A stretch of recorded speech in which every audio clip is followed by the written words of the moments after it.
مباراة فريق زاخو وديالى بتعادل الفريقين بهدفين مقابل هدفين، وعودة ديالى بنقطة ثمينة من ملعب زاخو، لكن المباراة كانت في ملعب دهوك.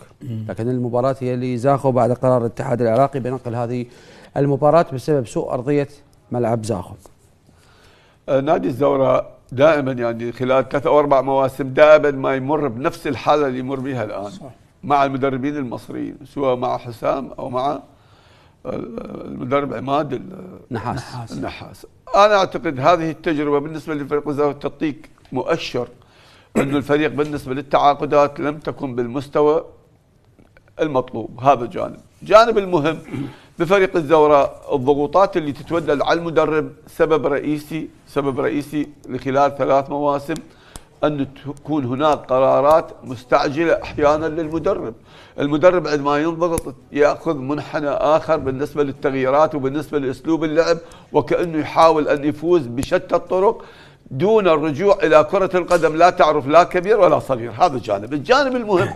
أنا أتكلم على فريق الزوراء بال5 لاعبين اللي في منطقة الوسط، لا يوجد الأسماء عندما تشاهدهم لؤي العاني وحسين عبد الواحد محمد قاسم وهيران، أسماء كبيرة جدا. لكن المشكلة بالحالة الدفاعية.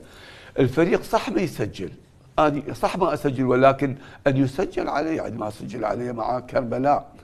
والمباراة الثانية أيضا هنالك أكو خلل في منطقة الوسط بالحالة الدفاعية. أنا عندي 4 مدافعين، لكن كابتن من مباراتين هو استقبل هدف. نعم بس هو كربلاء فقط أمام كربلاء مع كربلاء وب10 لاعبين. أتفق، لكن أنا أتكلم على خط وسط بحاجة إلى لاعب ما يمتلك المهارات اللي موجودة عند هؤلاء اللاعبين ال4 هيران ومحمد قاسم وحسين عبد الواحد.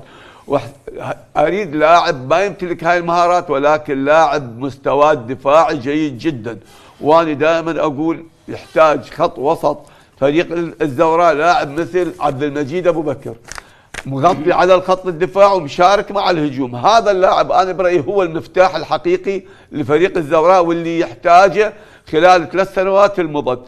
خط الوسط يمتلك أسماء، ولكن الفعالية الهجومية حاليا هي فعالية ناقصة، وحتى الحالة الدفاعية.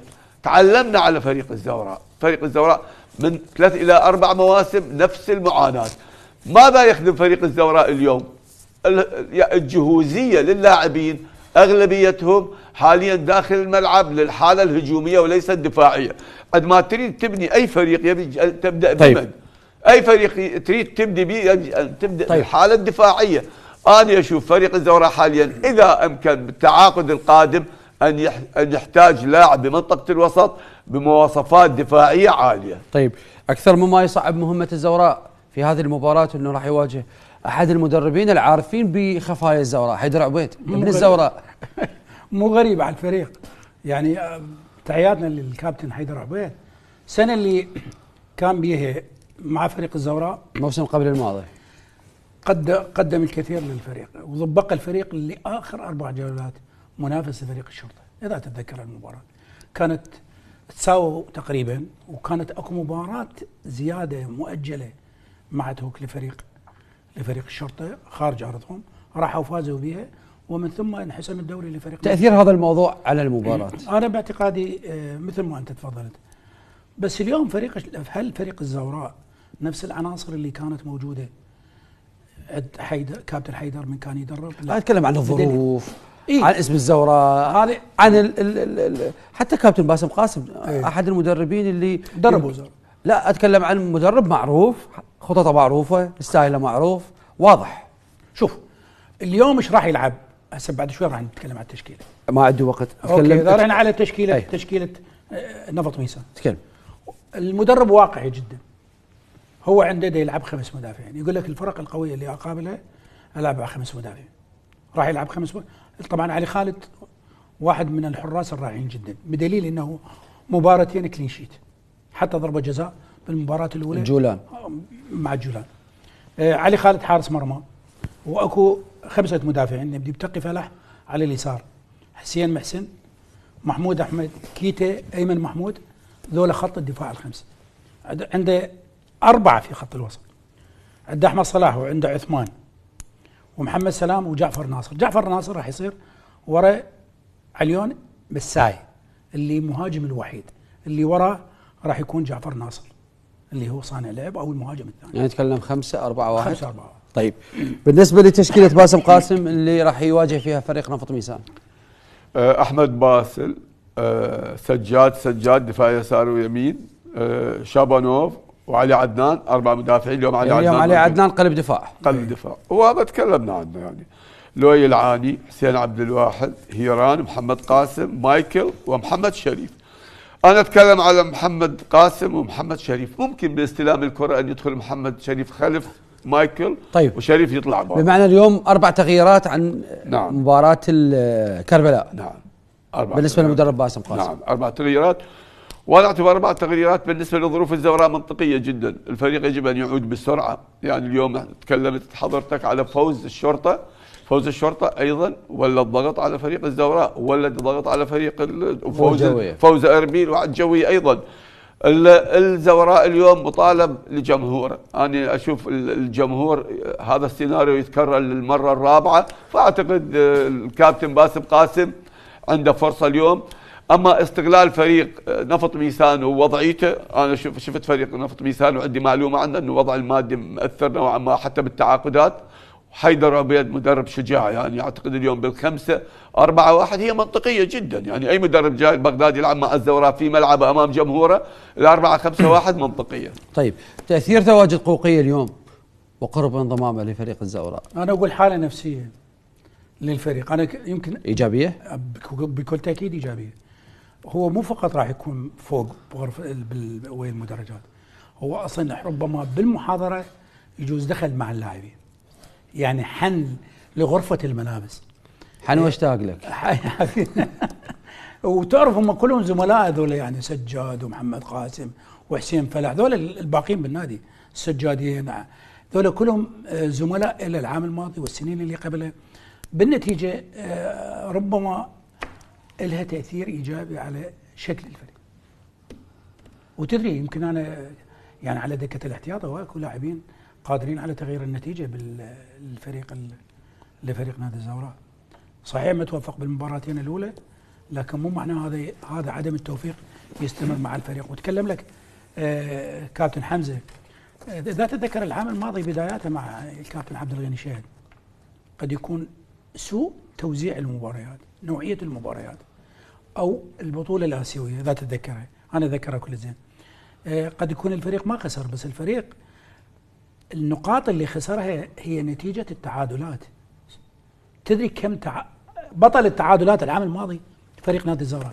وانت من تتعادل كنتيجه ايش تاخذ من 3 تاخذ نقطه واحده. نتيجه التعادل هي اقرب للخساره منها الى الفوز. فانت من ظل تتعادل راح تلقى نفسك متاخر. العام فريق الزوراء كثير من المباريات كان لازم يحسمها، هو اللي يفوز يطلع النتيجه متعادل، فبقى متاخر عن ركب الصداره. طيب تاثير غياب ماسس ارتين اللاعب الذي خاض مباراتين مع الزوراء والذي تعرض لحاله طرد. اعتقد هذا اللاعب مؤثر جدا لفريق الزوراء، لكن تكلم كابتن خلف ان البدلاء موجودين وبعض البدلاء قد يعوضون هذا اللاعب. اتكلم بال5-4-1 بالنسبه لنفط ميسان. ال5-4-1 بالنسبه لحيدر عبيد ستكون مقفله يعني تماما. هذا سيؤثر على قرارات المدرب باسم قاسم. استمرار الوقت بالتعادل مع الضغوطات، قد تكون هنالك مجازفه بالنسبه للظهيرين عندما ندفع بهم من الخلف لزياده عدد اللاعبين في منطقه الجزاء. وهذا هو اللي يخوف بالفرق الكبيره في ملعبها. دائما تصعد الظهيرين وتعتمد على الفرق الاخرى، تعتمد على المرتد. وصار مع كربلاء يعني صعدنا وكانه ما مقتنعين بالهدف. اليوم لؤي صلاح قنع بالهدف، زاخو ما قنع بال2-1، قنع بالتعادل. اذا انت يعني مساله انه تبني دفاعك عندما تكون فائز بالثلث او الربع ساعه الاخيره، يعني هاي مشكله يجب ان تترسخ في عقليه اللاعبين. طيب نفسيا علي عدنان بعد تسجيله لهدف التعادل لفريق كربلاء في مرماه، وهذا الموضوع النفسي اللي تم الكلام عنه، نتكلم في السوشيال ميديا وحتى في البرامج الرياضيه، وتحميل علي عدنان هذا الموضوع وكأنه أول لاعب يسجل في مرماه، وشاهدت هذا الموضوع وتأثيره. تأثير علي عدنان في هذه المباراة، خصوصا أنه يحتاج لإعادة إعادة ضبط المصنع.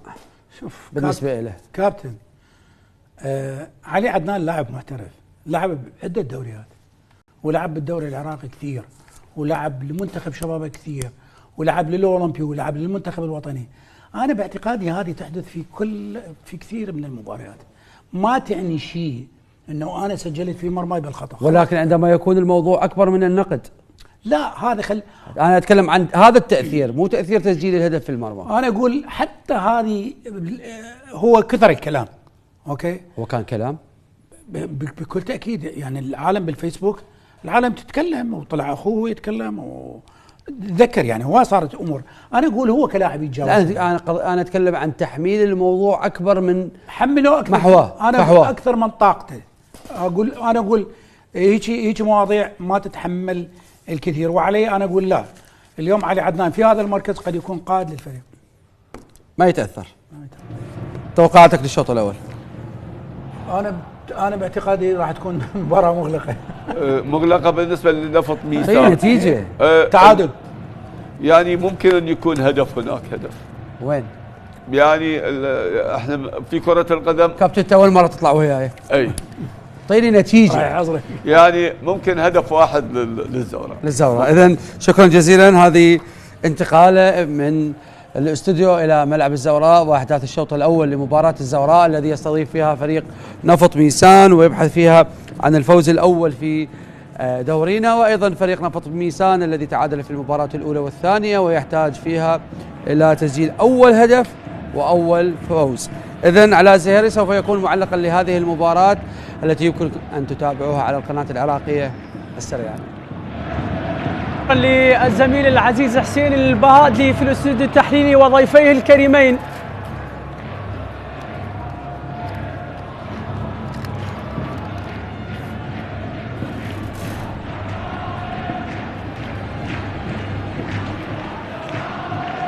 مشاهدينا متابعي شاشة شبكة قنوات الإعلام العراقي في كل مكان، السلام عليكم ورحمة الله وبركاته. من قلب العاصمة بغداد، من ملعب الزوراء، حيث التاريخ يلتقي بالحاضر. الزوراء اسما كلما حضر، حضرت الهيبة وحضر التاريخ وحضرت معه جماهير لا تعرف الانكسار. أما القادمون من أرض ميسان، نادي نفط ميسان يحمل طموحاته ورغبته ويريد يكتب الليلة حكاية جديدة من حكايات الزمن الجميل هنا في بغداد. لا يكون ضيفا عابرا، بل يبحث عن ليلة يترك فيها بصمة وسط الكبار. إذا انطلقت صافرة البداية ليعلن عن بداية هذه المباراة الحكم أمجد كامل، الذي يعلن عن انطلاقة مواجهة الزوراء بمواجهة نفط ميسان على ملعب الزوراء. 90 دقيقة من القتال الكروي، عنوانها الطموح وشعارها الفوز.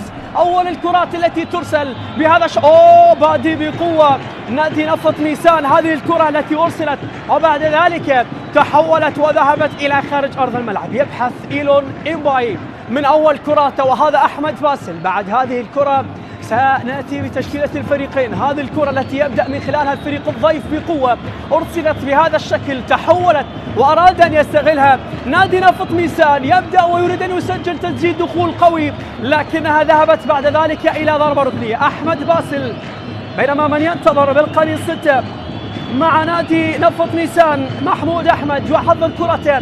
يبحث القادمون من ميسان، وهذه مراوغة لكنها تبعد وتقطع من سجاد الذي يبحث عن مساندة. يجد في هذه الكرة لؤي العاني.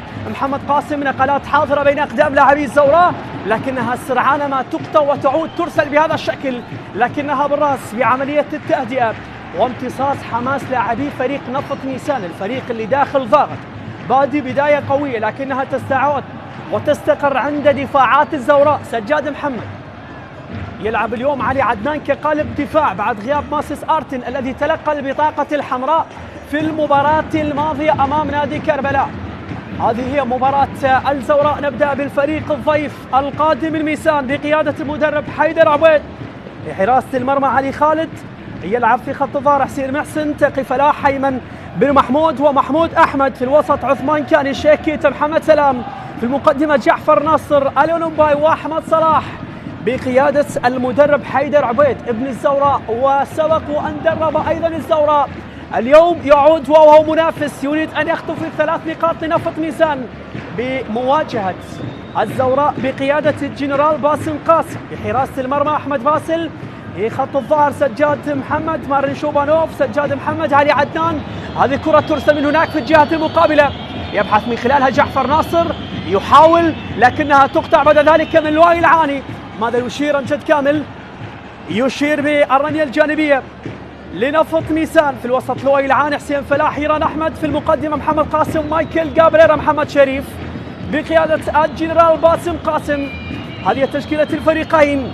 أمجد كامل، هذا حيدر عبيد الذي يقود نادي نفط ميسان القادم من الغراف، ترسل بهذا الشكل. من هنالك نفط ميسان يبحث عن انتصار ثاني في تاريخ لقاءات الفريقين. مرة واحدة استطاع أن ينتصر نادي نفط ميسان على الزوراء، كانت بهدفين مقابل هدف. ترسل زوراء الباحث عن أول انتصاراته على أرض ما بين جماهيره، لا يريد استمرار نزيف النقاط. ترسل من هنالك، يبحث من خلالها الزوراء عن أول الكرات، وهذه ترسل بهذا الشكل لكنها تصل إلى محمد قاسم، 1 على 1.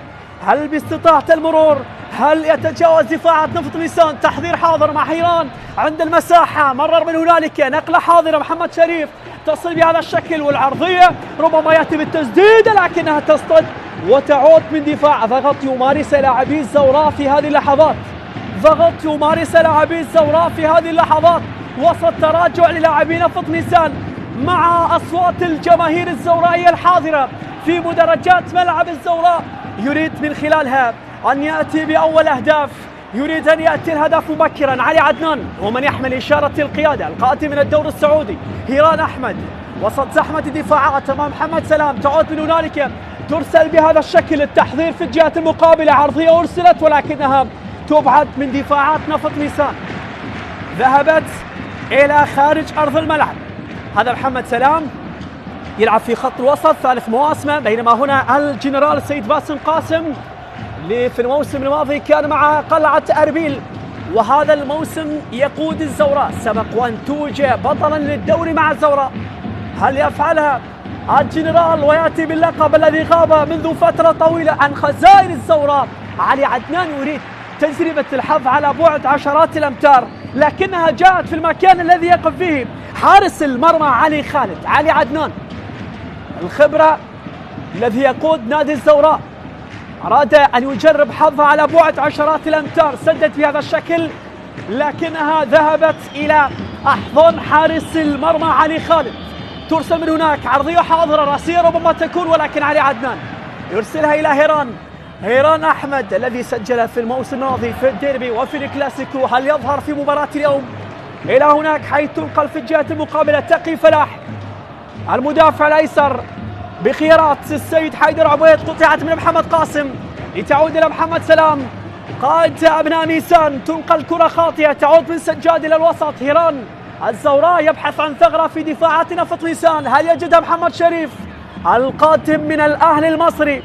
لكنها تصطد بمحمد وتذهب إلى خارج أرض الملعب. محمد شريف، بينما بالقميص 4 أيمن بن محمود التونسي القادم من ديالا الذي يقود خط الدفاع. هذه الكرة اللي اصطدت بالمحترف المصري محمد شريف، يلعب في خط المقدمة مع الزوراء باحثا عن أول أهداف بقمصان النوارس. علي عدنان ترسل كرته، تعود في الوسط، يبحث من خلالها شوبوناف المحترف الأوزبكي القادم من أربيل. أحمد باسل القادم من القيثارة يبحث عن لقب جديد بعدما حقق كل الألقاب المحلية بقمصان القيثارة، يريد أن يكتب عهدا جديدا وقصة جديدة مع النوارس.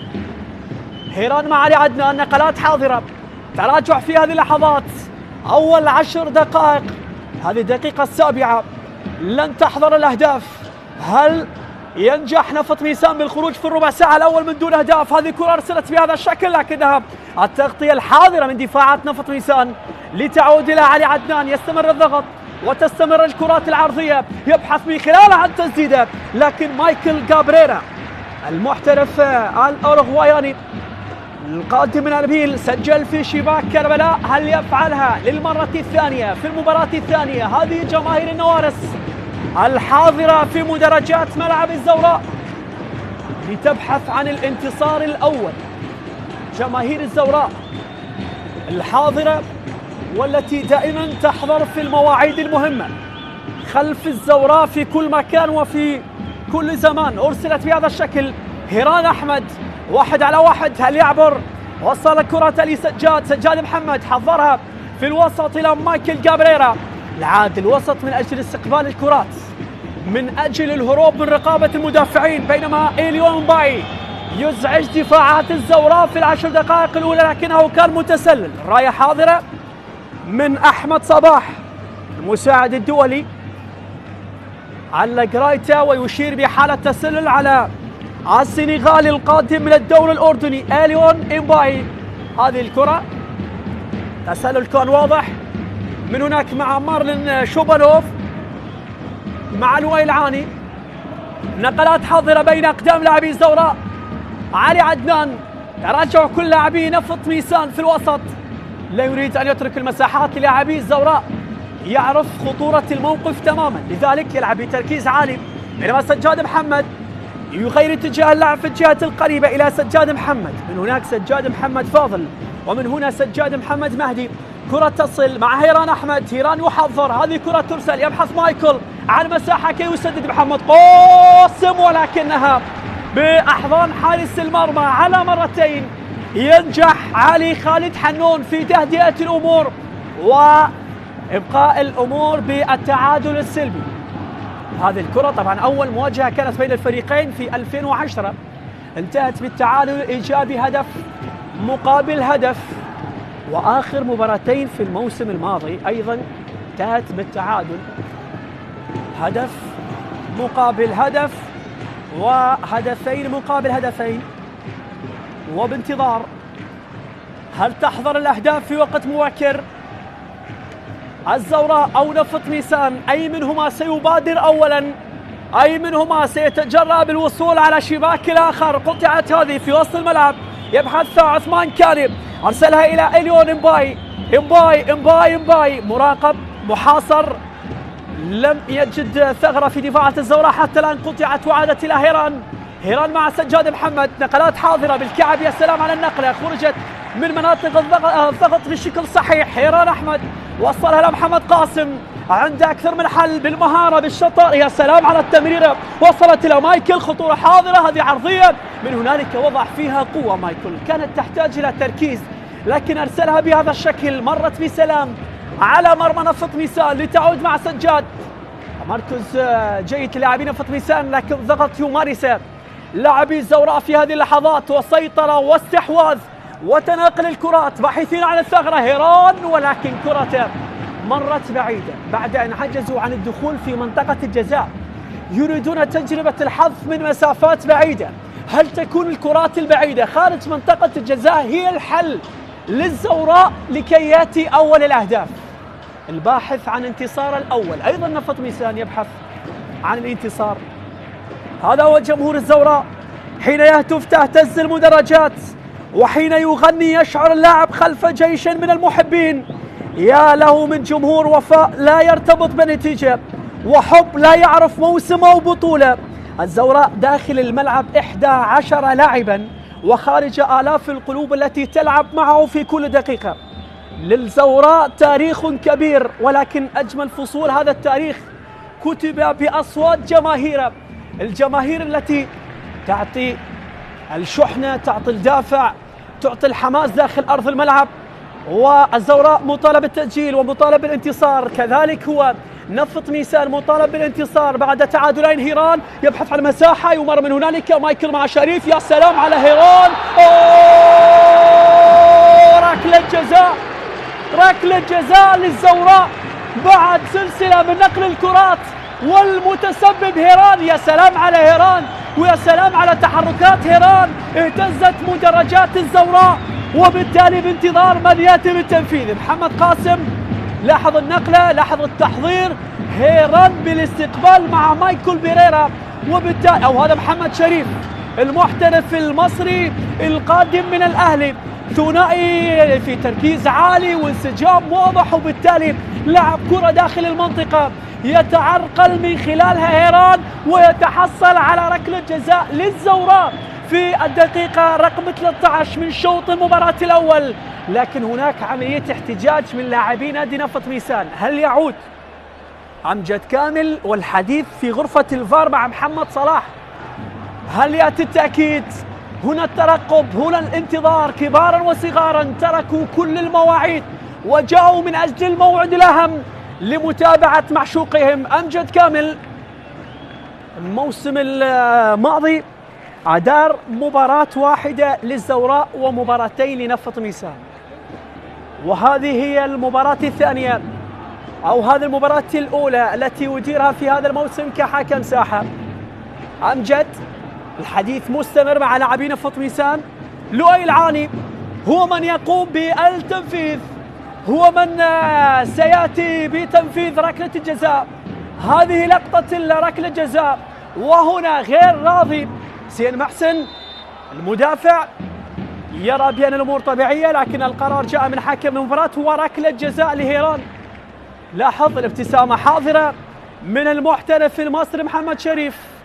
وأمجد كامل يأتي بركلة جزاء مع لؤي العاني الذي يبحث عن أول أهداف المباراة وثاني أهداف الزوراء هذا الموسم، بعد مباراة أولى أمام الميناء بالتعادل السلبي، مباراة ثانية أمام كربلاء بالتعادل الإيجابي. هنا يأتي العزم، هنا يأتي اللاعب رقم 12 الذي يأتي بالمساندة في كل مكان ويعطي الدعم والحافز للاعبي الزوراء. أمجد، لؤي العاني بمواجهة علي خالد. من سيتفوق على من؟ الأيادي أم الأقدام؟ بانتظار لؤي العاني. هل ينجح بتنفيذ الركلة؟ هل يهز مدرجات ملعب الزوراء أمام حارس المرمى علي خالد الذي يريد أن يكون له رأي آخر؟ العاني، هل يجعل علي خالد يعاني؟ العاني، هل يرسل أجمل الأماني لجماهير الزوراء؟ يتقدم لؤي بالانتظار. هذه كرة لؤي العاني، جول للزوراء. هدف يرفع الإيقاع ويزيد الحماس ويؤكد أن المتعة الكروية لا تكتمل إلا بحضور الأهداف. حضرت الأهداف في الأولى، نجح علي خالد، لكن يأتي الاستقبال والعودة وإكمال الكرة في الشباك من لؤي العاني. هدف أول يهز المدرجات بأكملها ويعطي الأسبقية للزوراء. لؤي العاني يوقع على أول أفراح الزوراء، لم ينجح في الأولى لكن عاد واستكمل ووضعها على يسار الحارس علي. شوف التركيز العالي من علي خالد، ذهب باتجاهها، صد الكرة الأولى لكن يستكملها في الشباك. لؤي العاني كان تحتاج إلى مراقبة من الدفاع، لكن لؤي العاني سبق الجميع ووضعها في الشباك. يجعل نفط ميسان يعاني في الربع ساعة الأول ويأتي بالأفراح ويقلل من الضغط على لاعبي وجماهير الزوراء. إذن 1 مقابل لا شيء. بداية مبكرة، بداية قوية، تسجيل دخول قوي للزوراء في الدقائق الأولى. لؤي العاني ينجح بتسجيل أول الأهداف. هل هناك ردة فعل؟ هل تأتي ردة فعل سريعة من أبناء ميسان أصحاب القمصان الحمراء والذي بدأوا بداية قوية لكن بعد ذلك تراجع وأصبح الزوراء يسيطر؟ لؤي صاحب الهدف هو من قص شريط الأهداف، هو من كتب الحرف الأول في هذه الحكاية، وبانتظار من سيطوي صفحة هذه المباراة. هل هناك أهداف أم أن نفط ميسان سيعود في المباراة؟ كرة للؤي العاني من هناك، ينتظر ليعود مع مارلين شوبانوف إلى علي عدنان. علي عدنان دقة طبول جماهير الزوراء احتفالا بأول الأهداف. سين محسن من هنالك يحاول، هذه كرة ترسل في وسط الملعب. عثمان معروف كاني، من هناك المراوغة تأتي عن طريق أحمد صلاح. أحمد مر في الوسط يراقب هيران لكن ترسل بهذا الشكل. وصلت مع محمود، يأتي بالعرضية لكنها تبعد وهل يلحق بها سجاد محمد؟ لكن كانت أطول من اللازم لحد توجيهات حيدر عبيد المدرب اللي سبق وأنقاد الزوراء. محاولة إرسال ومرور، محمود دخل في المنطقة. أوه البحث عن مخالفة. أمجد لا يشير بها شيء، كرة عكسية يبحث من خلالها مايكل جابريرا عن ثاني أهدافه بقمصان النوارس. يرسل كرة بهذا الشكل لكنها لن تأتي إلى محمد شريف بل ذهبت إلى خارج أرض الملعب. محمود أحمد يسقط على أرض الملعب ومايكل جابريرا يعتذر لزميله محمد شريف. مايكل جابريرا يعتذر لزميله محمد شريف. هذه الكرة هل كان فيها تدخل من لو العاني؟ يبقى القرار لصاحب القرار الأول والأخير أمجد كامل حكم هذه المواجهة مع حكم الفار محمد صلاح. هذه الكرة اللي طالب من خلالها محمود أحمد عن خطأ. ماذا يشير أمجد كامل؟ صاحب 35 سنة من الديوانية، بكالوريوس تربية رياضية جامعة القادسية، والذي بدأ مشوار التحكيمي في عام 2012. عودة من شوبانوف إلى أحمد باسل المونديالي الذي مثل أسود الرافدين في مونديال أمريكا. ترسل من هنالك أمريكا والمكسيك وكندا. العودة مع علي عدنان، تستمر توجيهات حيدر عبيد، يطلب لاعبين الاندفاع والتقدم، يريد التسجيل، يريد العودة أمام الزوراء في ملعبه وأمام جماهيره. محمد قاسم نقلات حاضرة، يا عيني على الكعب، على هدوء لؤي العاني في وسط الملعب وما يفعل لؤي وهيران. هذه ترسل إلى جابرييل لؤي وبانتظار هيران أحمد يرسل كرة، يا سلام لمحمد شريف، لكنها وصلت عند حارس المرمى علي خالد الذي يلعب كرة بسرعة من هنالك، لكن خروج موفق لأحمد باسل ينقذ الموقف. إليون إمباي يسبب الإزعاج لدفاعات الزوراء وهذه المرة كان متسلل. الراية حاضرة، إليون إمباي السنغالي، أحمد باسل خروج موفق حتى مع وجود حالة التسلل، قراءة موفقة للموقف. وبالتالي هذه الكرة التي أرسلت بذكاء حقيقة من علي خالد أراد أن يستغل تقدم لاعبي الزوراء، وبالتالي كان متسلل إليون إمباي. أحمد باسل يطلب من لاعبيه التركيز وأخذ المساحة، يبحث شوبانوف المحترف الأوزبكي القادم من أربيل، أيضا سبق ومثل استقلال دوشنبه الطاجيكي. أحمد باسل حاول يهدي الأوضاع، يريد سحب لاعبين فط ميزان من مناطق لعبهم وبالتالي إرسال كرات بالظهر. محمد قاسم الاستقبال، كلما كانت الكرة بأقدامه كلما كانت الحلول حاضرة، وصلت إلى مايكل جابريرا حاضر مع محمد شريف لكنها تقطع. تكتل دفاعي في هذه اللحظة، أبعدت بهذا الشكل من تقي فلاح إلى هنالك تستعاد عند دفاعات الزوراء من سجاد إلى أحمد باسل، من سجاد إلى أحمد باسل. هذا وأحمد الموسم الماضي تعادل ذهابا وإيابا في ميسان، هدفين مقابل هدفين، في الزوراء هدف مقابل هدف. أحمد باسل ضغط من إليون، يرسل كرة إلى سجاد محمد، استقبال مميز، سجاد أمام محمود أحمد اللي يعمل ضغط على حامل الكرة، قطعت من حسين محسن لكنها تعود زورائية في الوسط. من هنالك محمد قاسم طلب الكرة لؤي العاني مع محمد شريف في الجهة المقابلة، هل يأتي بالكرات العرضية أم سيرسل كرة في العمق؟ كل الأمور والاحتمالات حاضرة. غير اتجاه اللعب، الاستقبال من هيران مصدر الخطورة والإرهاق، هذه كرة ترسل بالراس، هدف ثاني ربما يأتي مايكل لكنها لن تأتي بالشكل المطلوب. عادت لمحمد قاسم، الخطورة حاضرة وهناك ضغط كبير يمارس لاعبي الزوراء على لاعبي نفط ميسان. كل الخطورة حتى الآن في ظل 22 دقيقة المتسبب هو بالقميص 7 هيران أحمد. شعلة نار حقيقة. هيران أحمد صنع ركلة الجزاء وبدأ يرسل كراته العرضية، تجده في الوسط، تجده في الجناح، تجده في المقدمة. لاعب حقيقة يحمل كل المواصفات الجميلة، المهارة والسرعة والشطارة والانسجام مع زملائه. صنع الفارق في الربع ساعة الأول. خطأ في وسط الملعب، عشاكيتا محترف المالي القادم من الدور المغربي بالقميص 32. خطأ. اسمع عزيزي مشاهد قنوات شبكة الإعلام العراقي، طبول جماهير الزوراء لن تهدى منذ أن أتى الهدف. هذا هو الشيكيتا. خطأ عند دفاعات نفط ميسان، يفضل إرسال كرة طويلة من هناك في الجهة المقابلة، يبحث من خلالها جعفر ناصر. جعفر ناصر 6 مواسم، هذه كرة عرضية ولكنها سهلة بأحضان أحمد باسل. تعود في وسط الملعب حسين فلاح لاعب خط الوسط، يمرر كرته إلى مايكل جابريرا، ينتظر تمريرة خاطئة، قطعت سريعة في وسط الملعب. عثمان عاد ونقلات الحاضرة. نفط ميسان يريد أن يخرج من مناطق الضغط، يريد أن يصل إلى مرمى أحمد باسل، لا يريد أن يضع، أن يبقى مكتوف الأيادي، يريد أن يحاول ويصل إلى شباك باسل. هذه كرة عرضية إليون، لكن علي عادت والخطورة حاضرة. تسديدة لكنها تصد وتعود، وبالتالي في وسط الملعب تسديدة كانت حاضرة لكنها عادت إلى هيران.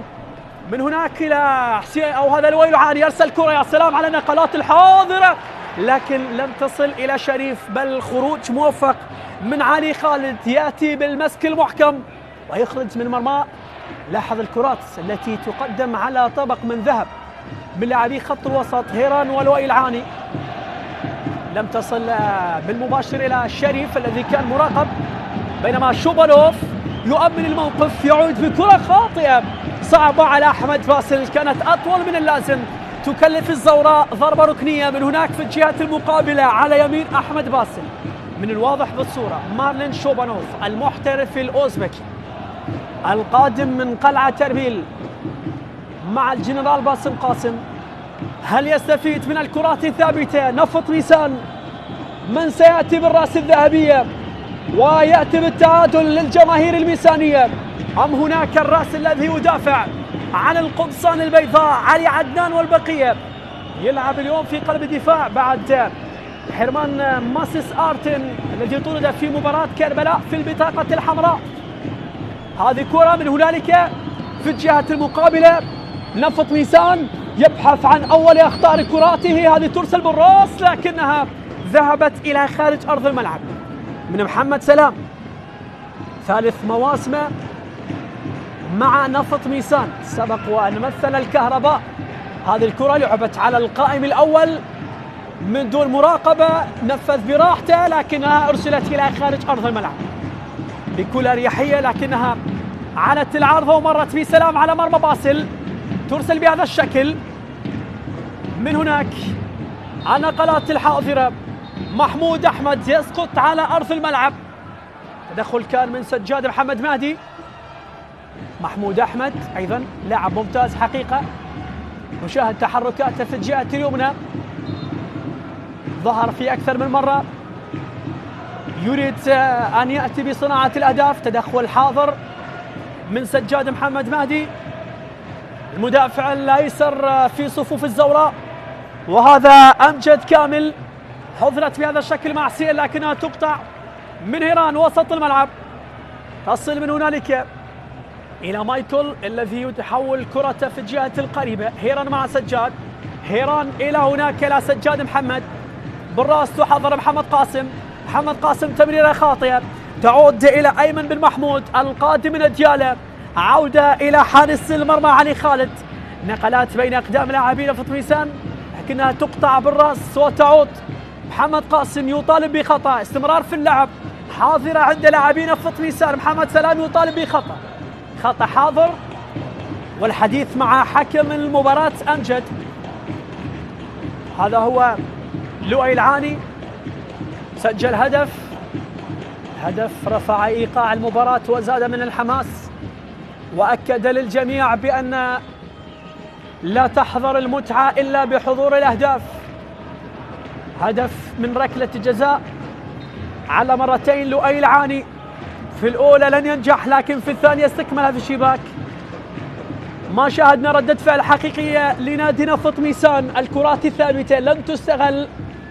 أصل إلى أحمد باسل الذي يؤمن الموقف، يبحث عن لاعب خالي من الرقابة، هل سيفضل إرسال الكرات الطويلة؟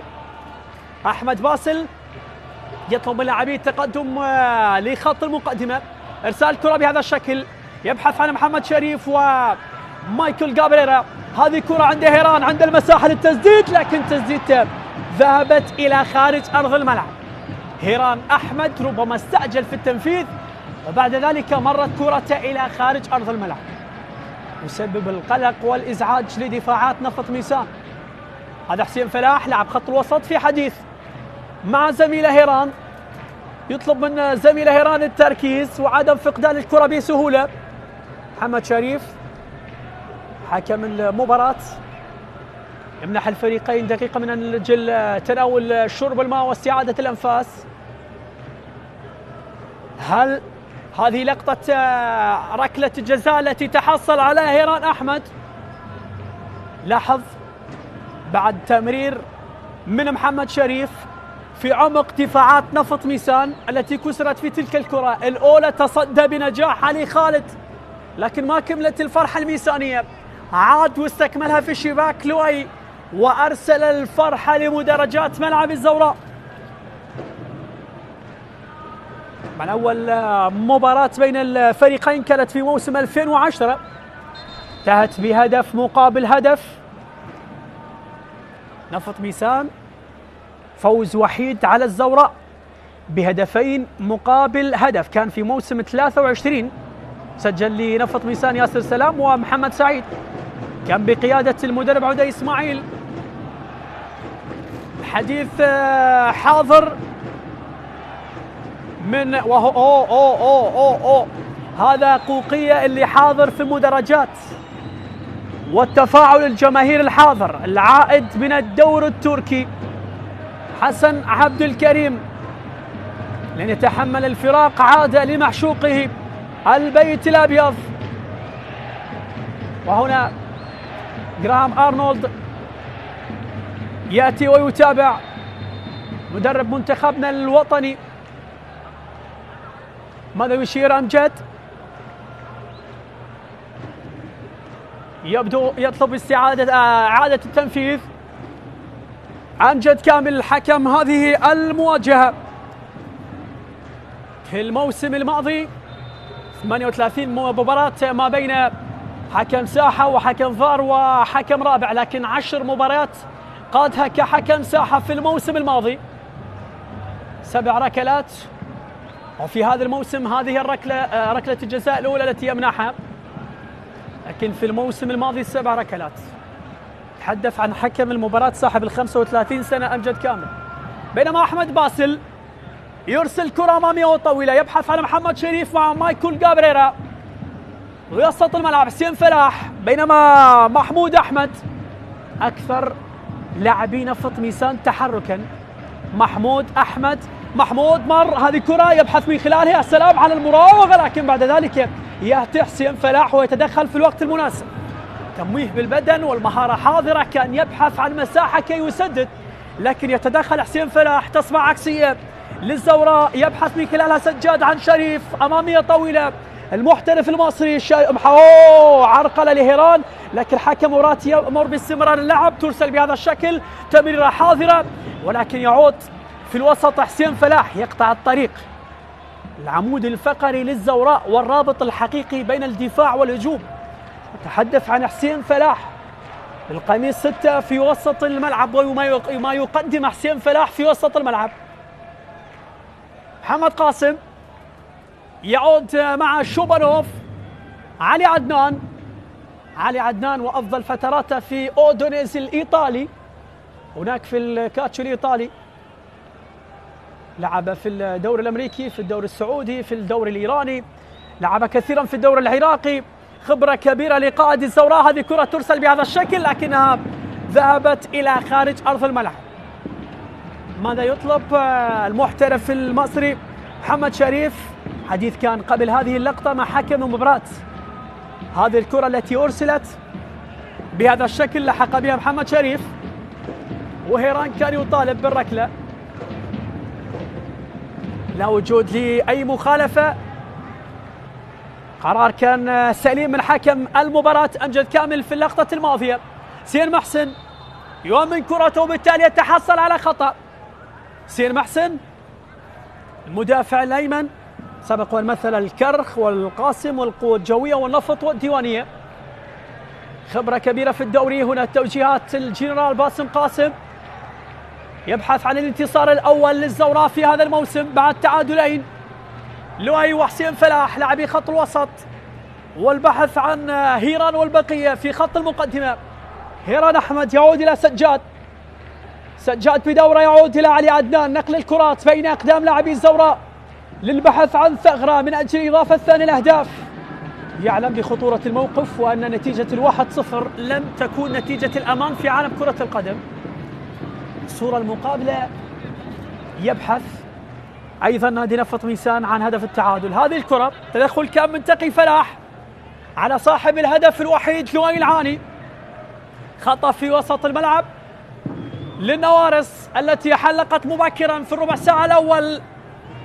لؤي يتحصل على خطأ للزوراء، تلعب من هنالك في الجهة المقابلة، يبحث عن عرضية، وهذه كرة محمد شريف لكنها ذهبت إلى خارج أرض الملعب. يظهر في كل صورة، يظهر في كل مرة محمد شريف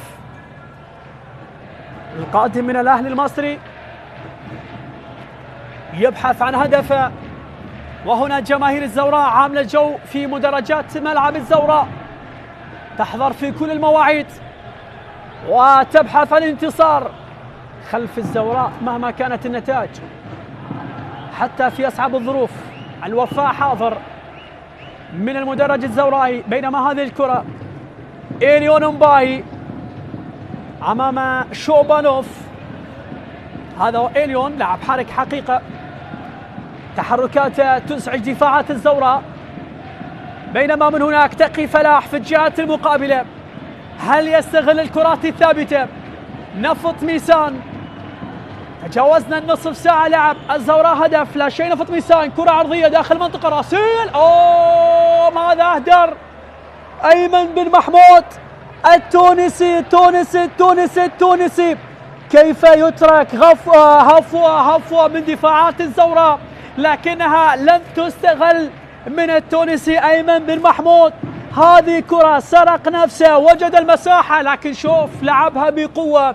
مرت أخطر فرصة في شوط المباراة الأول لنفط ميسان إلى خارج أرض الملعب. يقترب نفط ميسان من التعادل. كيف يترك أيمن بن محمود، سرق دفاعات الزوراء، يندم لسوء حظه، لم يستحسن التصرف معها، وبالتالي ذهبت فرصة التعادل. كرة كانت أقرب للهدف، كرة كانت مثالية حقيقة، بالقدم اليسرى أرسلت من تقي فلاح على رأس الواضح في الصورة الذي يندم لسوء حظه أيمن بن محمود.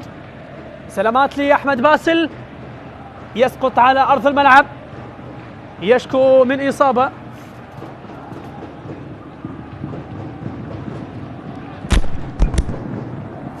هذه الكرة التي، وهنا الجماهير الزوراء الحاضرة أصحاب القمصان البيضاء. سلامات لي أحمد باسل، أحمد يسعف داخل أرضية الملعب، وهناك المطالبة بالوقت من محمود أحمد. سلامات لي أحمد باسل، يسعف من أجل استكمال شوط المباراة الأول. هذه الكرة التي أبعدها بالرأس، اصطدم من خلالها مع إليون مباي، ذهبت.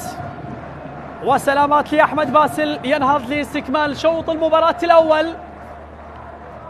10 دقائق أخيرة تفصلنا عن نهاية الوقت الأصلي. وهذا حسن عبد الكريم قوقية اللي حاضر في المدرجات خلف الزوراء يساند زملائه. تعود لإليون إلى هناك، أرسلت حيث أحمد صلاح. أحمد يبحث مع جعفر ناصر، جعفر يمرر كرته، تعود في هذه الصورة وسط الملعب مع محمد سلام. محمد مع أيمن، نقلة لخط المقدمة، يبحث من خلالها عن أحمد صلاح، لكنها عادت في الوسط، تبعد بهذا الشكل من حسين إلى لؤي العاني. لؤي أو هذا محمد قاسم، من هناك في الجهة المقابلة أرسلت بهذا الشكل، لم تصل إلى محمد شريف، بل عادت عند تقي مع تقي إلى محمد سلام. نقلات حاضرة في هذه اللحظات بين أقدام لاعبين نفط ميسان، غير من خلالها اتجاه اللعب، لكن كرة محمد سلام تغضب حيدر عبيد. كرة كانت قوية وطويلة وبالتالي ذهبت إلى خارج أرض الملعب. حديث من حيدر عبيد مع محمد سلام القائد. غير راضي حيدر عبيد في الكرة الماضية. هذا لؤي صاحب الهدف الوحيد في هذه المباراة حتى الآن. هل يكفي هذا الهدف لكي يحقق الزوراء أول الانتصارات في هذا الموسم؟ بطاقة صفراء يمنحها حكم المباراة أمجد كامل على حيدر عبيد مدرب نادي نفط ميسان بالدقيقة 38 من عمر الشوط الأول. بينما هذا هو سجاد محمد. هذه اللقطة غير راضي من خلالها حيدر عبيد، كان يطلب من لاعبيه التركيز أكثر وعدم إضاعة الكرات. أحمد باسل يفضل إرسال الكرات الطويلة. من هناك البحث دائما عن محمد شريف في خط المقدمة. سجاد حضر كرته. شوبانوف خطأ في وسط الملعب للاعبين نفط ميسان. حديث بين أمجد ومن هناك سجاد محمد. بينما هذا جعفر ناصر ليسقط على أرض الملعب يتحصل على خطأ لتقي فلاح وزملاء. هل يستغلها نادي نفط ميسان؟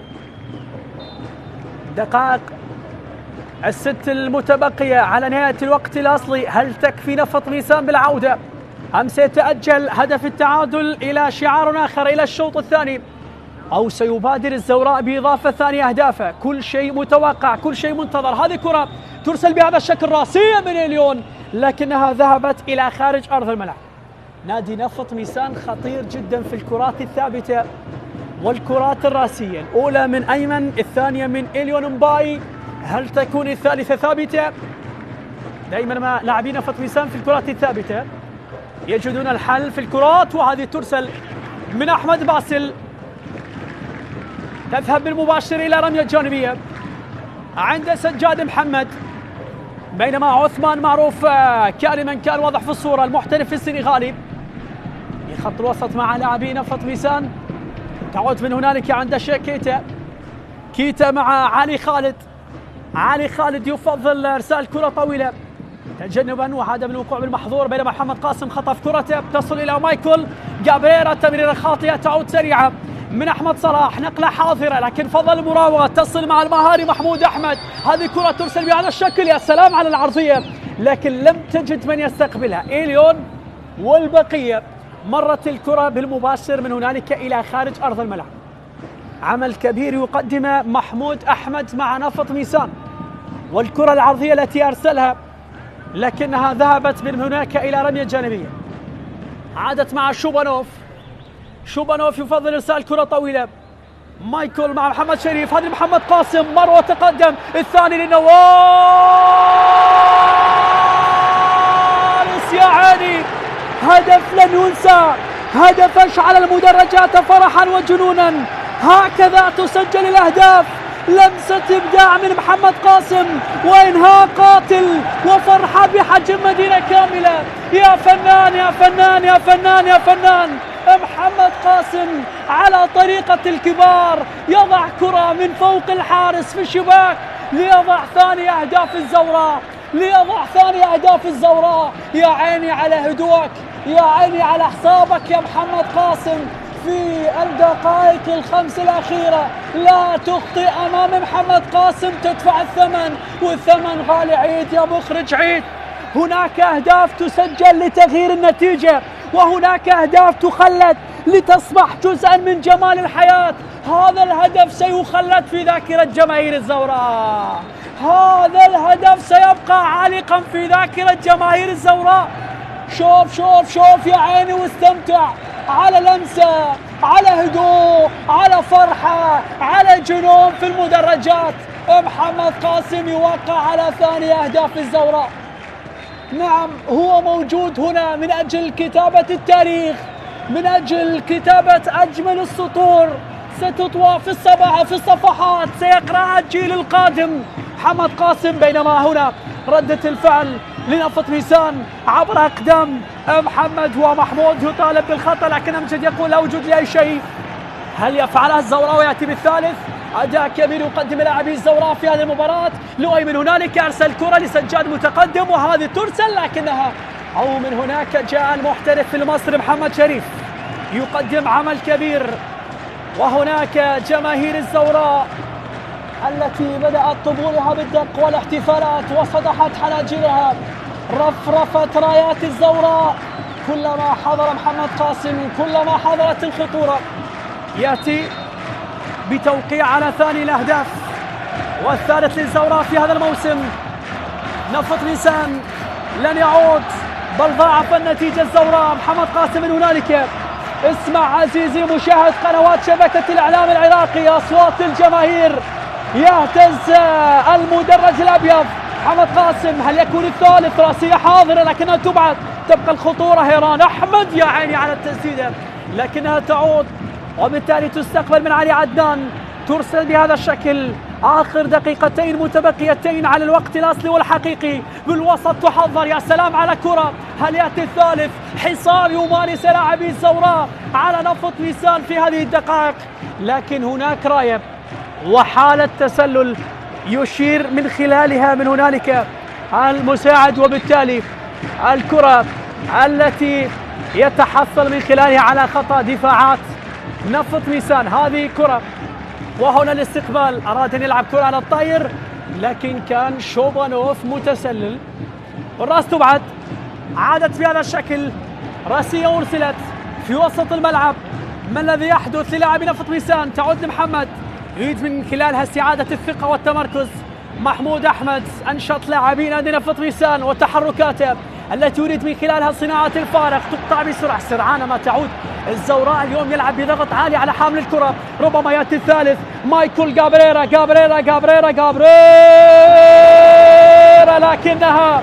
لكنها مرت من هنالك إلى ضربة ركنية أبعدها حارس المرمى علي خالد. بعد ذلك لامست القائم الأيسر. ما الذي يفعل الزوراء في شوط المباراة الأول؟ ضغط رهيب يمارس لاعبي الزوراء. هذه الكرة هل لامست حارس المرمى أم لا؟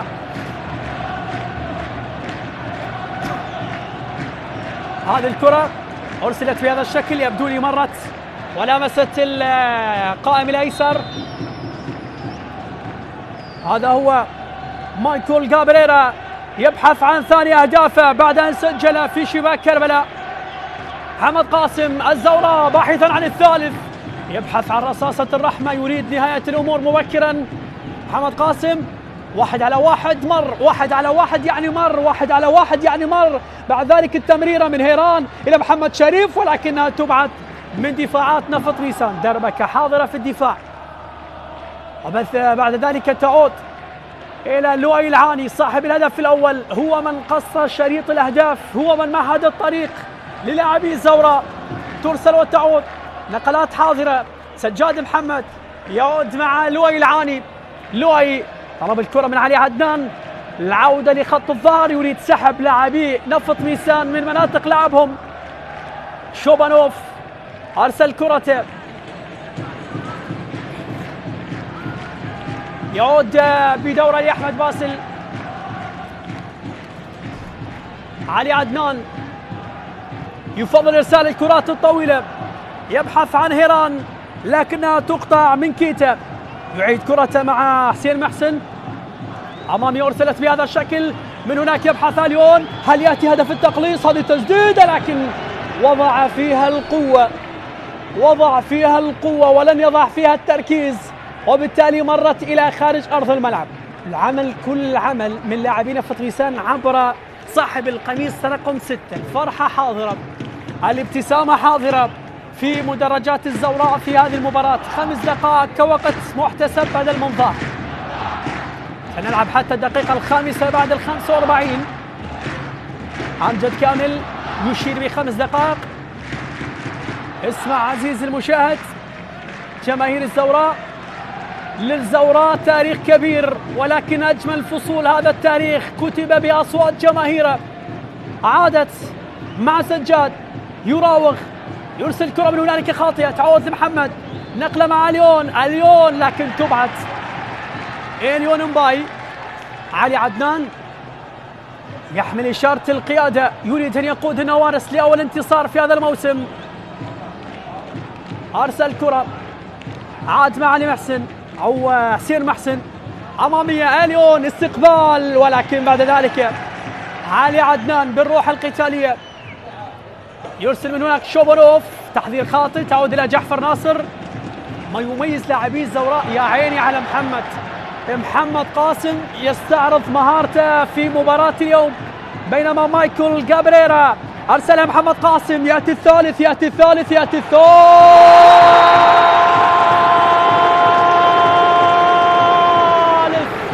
يا سلام على الزوراء في شوط المباراة الأول، يا الله على الزوراء في شوط المباراة الأول.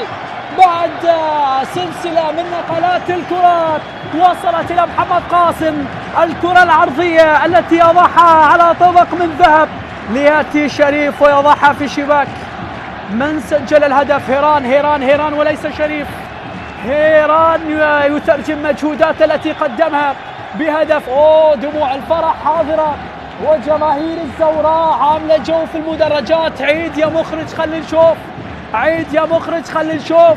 3 نقلات كانت كفيلة بثالث الأهداف، هذه الأولى، هذه الثانية من محمد قاسم، ليأتي هيران أحمد ويوقع على ثالث الأهداف. يا سلام على الزوراء في شوط المباراة الأول. هيران أحمد يأتي بثالث أهداف الزوراء. هل هي رصاصة الرحمة بوقت مبكر أم هناك رأي آخر لحيدر عبيد في غرفة تبديل الملابس؟ أي حديث سيجري، أي تغييرات ستجري بعد أن شاهدنا شوط أول زورائي خالص حقيقة. هيران أحمد يترجم مجهوداته بهدف ثالث للزوراء. الشوط الأول بالقميص الأبيض وبانتظار لملمة الأوراق ومعالجة الأمور لنفط ميسان في الشوط الثاني. يعود من هناك مطالبة بخطأ حكم مباراة لا يشير بأي شيء، أرسلت في الجهة المقابلة. مباراة ممتعة حقيقة، مباراة مثيرة بكامل تفاصيلها. تعود من هناك لحارس المرمى علي محمد شريف، يعمل ضغط على حارس المرمى. تعود إلى حسين فلاح، لاعب خط الوسط العمود الفقري للزوراء.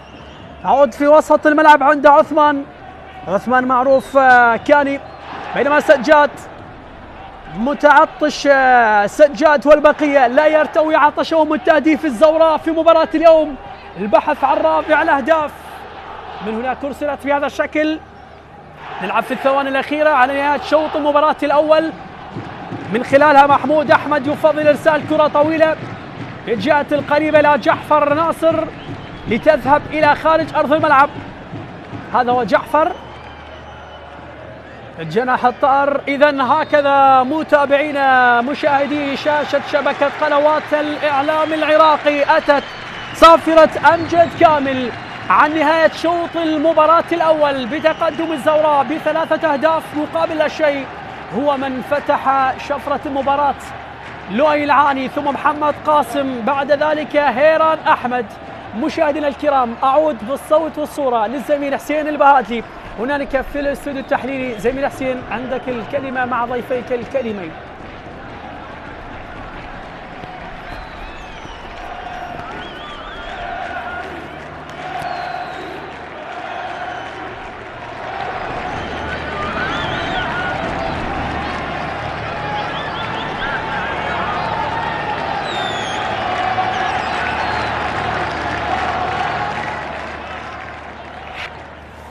أمام أنظار أرنولد، محمد قاسم يقود الزوراء للتقدم على نفط ميسان ب3 أهداف مقابل لا شيء.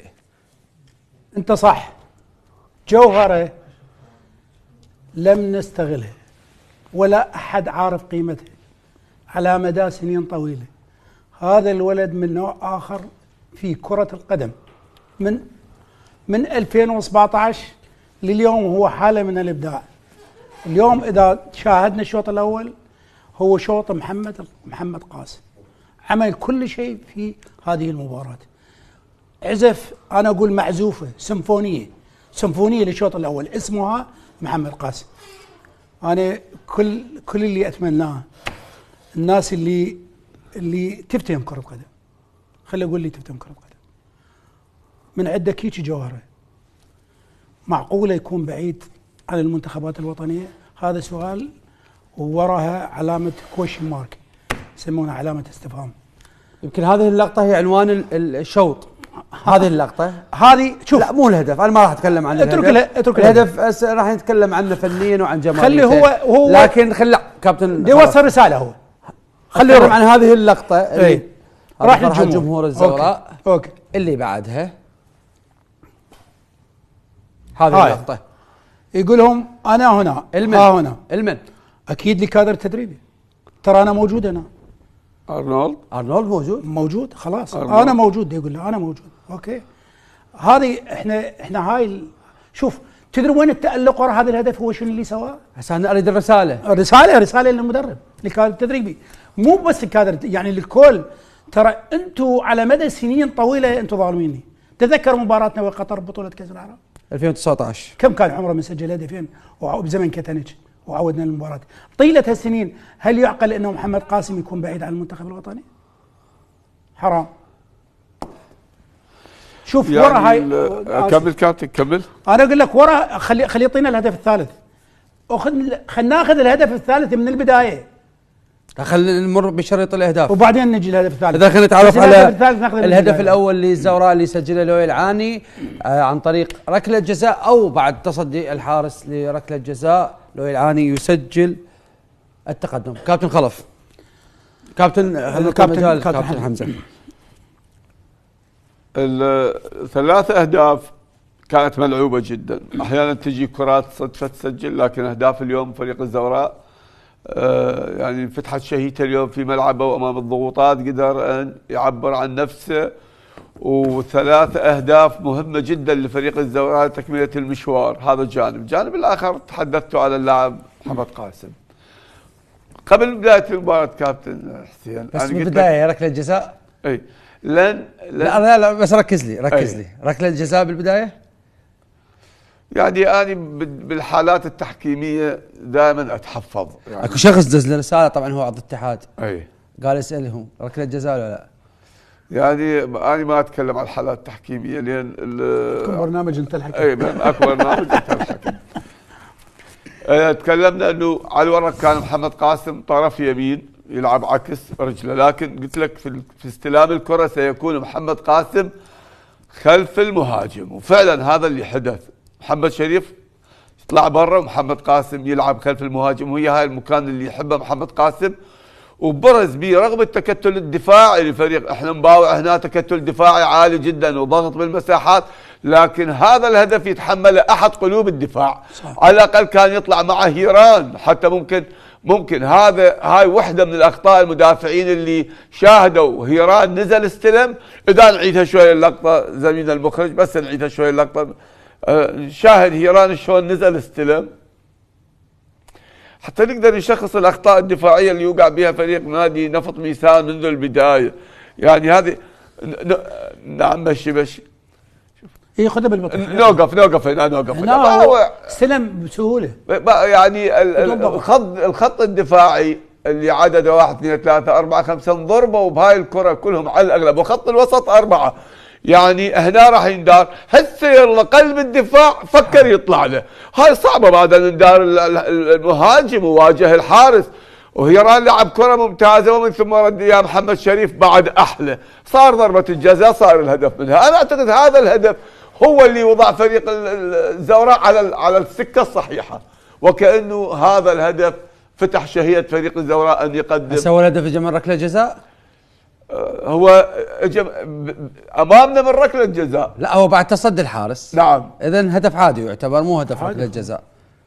اي هدف عادي، بس هو المسبب ضربه الجزاء. طيب يعني انت وين توصل؟ يعني اريد اوصل الى انه هيران احمد ايضا كان من نجوم الشوط الاول. نعم. تسبب بركله الجزاء. نعم. وسجل الهدف الثالث. طبعا نبخس حقه مثل يعني لا. ما تكلمنا عن محمد قاسم. اثنينهم كانوا حاله من الابداع. جهه اليسار بالنسبه لهيران كانت ممتازه جدا بالصعود وبالنزول، حتى في الدخول احيانا يستغل مساحات اللي يتركها المدافعين تكلمنا على الهدف الاول اللي استغل هاي المساحه اللي دخل بها هيران واستلم.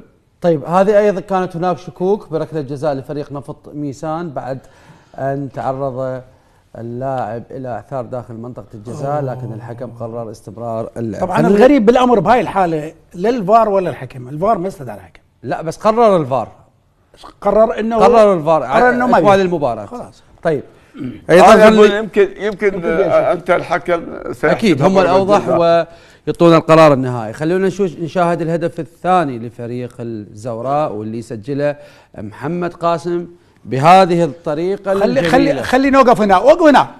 شوف رجعوا لنا يا شباب. رجح خليه يروح محمد، خليه يسجل وبعدين نشاهده بالبطيء. هدف جميل جدا لمحمد قاسم. خلينا نشاهد الكره راحت تلعب طويله منين؟ مارلين. شوف وين الخطا؟ هو خطا قلب الدفاع اللي اشترك هنا، افضليه للمدافع ان يلعب كره براسه.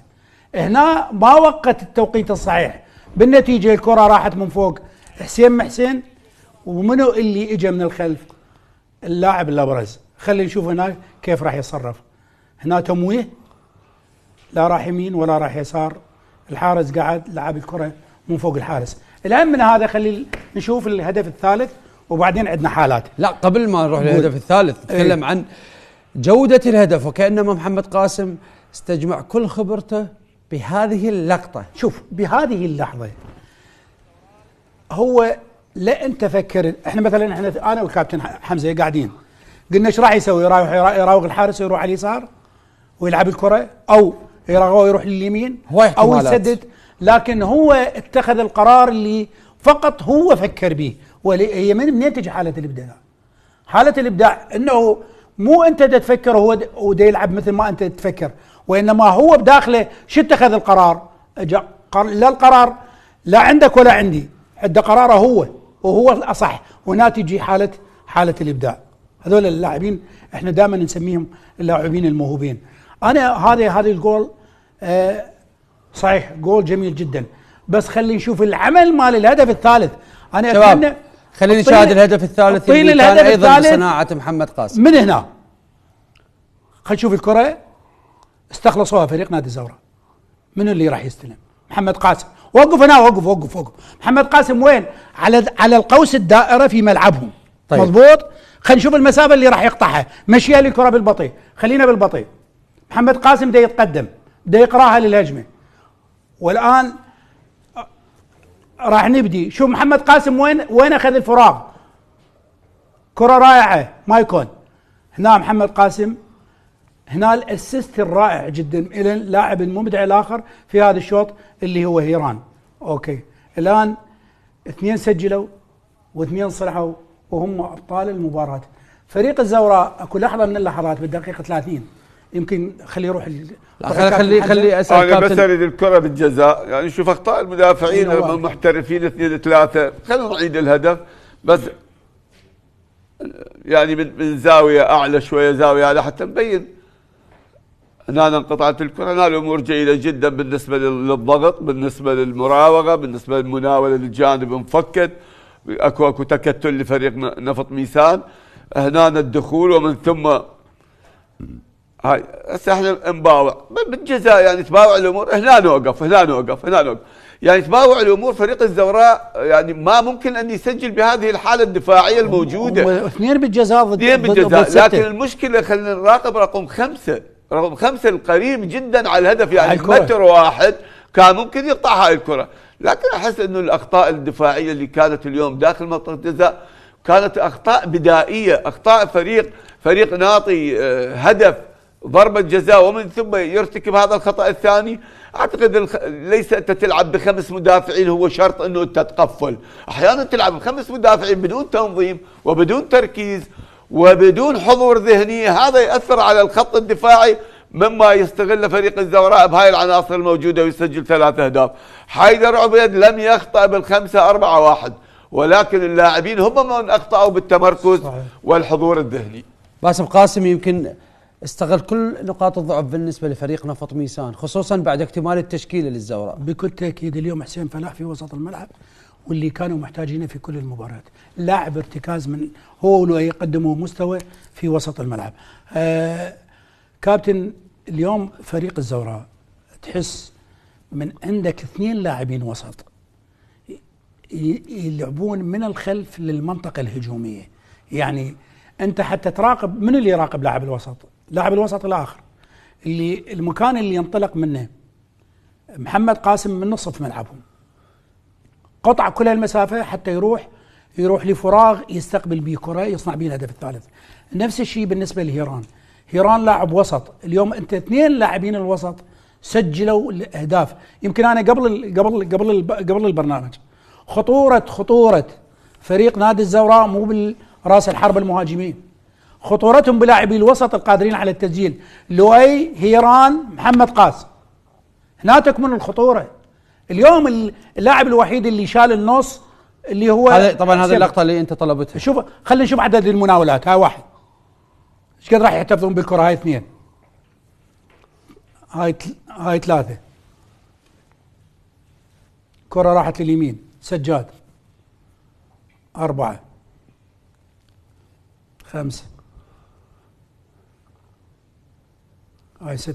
نبغى نحسب؟ اي خلينا نحسب 7 وراح تبقى. هي وصلت 13 مناولة. هسه عندنا 8 انا 9 لا هنا وصلت 13 مناولة. هنا الكرة اوقف، هنا عد علي عدنان، اوقف هنا. هسه علي عدنان ليش تلعب الطويل؟ انتوا عندكم حيازة راح يجي تنتظر هاي المسافة. اعتقد انه هيران اخذ يريد ياخذ بالفراغ. هو راح لعب بس كرة طويلة وصلت تقريبا للخط، ما لحق مشيها شباب. خلينا نشوف مشي الكرة، راح يلعب كرة طويلة. وين راحت الكرة؟ هو لعبها صح، لكن شوف هنا الكرة سجاد، هذا الكرة ما لحق بها بالقوة، يا دوب جابها راحت للعود. بس كابتن خلينا نتفق ترى لعبها صح. إرادة شوي أخف، ما يخالف على عيني ولا راس. أنا أقول مرات شوف احنا لما نختلف بيننا وبين الكرة اللي تلعب بأوروبا كابتن حسين، من أنت محتفظ بالكرة وتدور كرة، انتظر اللحظة المناسبة لبناء هجمة حقيقية. أنت الكرة عندك، ما امتلك الكرة وكل شيء تسوي. لا خلاص عندي الكرة، خلي احافظ الكرة. اكو لحظة معينة اهجم بها، اسوي خطورة على الفريق المنافس، ابدي به. طيب حيدر عبيد واستقبال 3 أهداف في الشوط الاول، ماذا يحتاج على الاقل لتقليل الخسائر في الشوط الثاني؟ هنا يعني في نهاية الشوط الاول يعني حيدر عبيد دخل الى محاضرة، أنا برأيي ليس لديه حلول وليس لديه أوراق. الأوراق الهجومية ستكلف كثير، البقاء على الدفاع تضع في نتيجة 3-0. إذن الحلول غير موجودة عند الكابتن حيدر بالشوط الثاني. أنا من وجهة نظري أن يبقى على 4-5-1 ويهاجم بالضربات الثابتة، وممكن أن يزيد على المدافعين سادس، وحتى ممكن يلعب بال5-3-2، وحتى يلعب بال6 مدافعين لتقليل الخسارة. الحلول ممكن بداود ينزل مهاجم، لكن بالمجمل أنا برأيي الحلول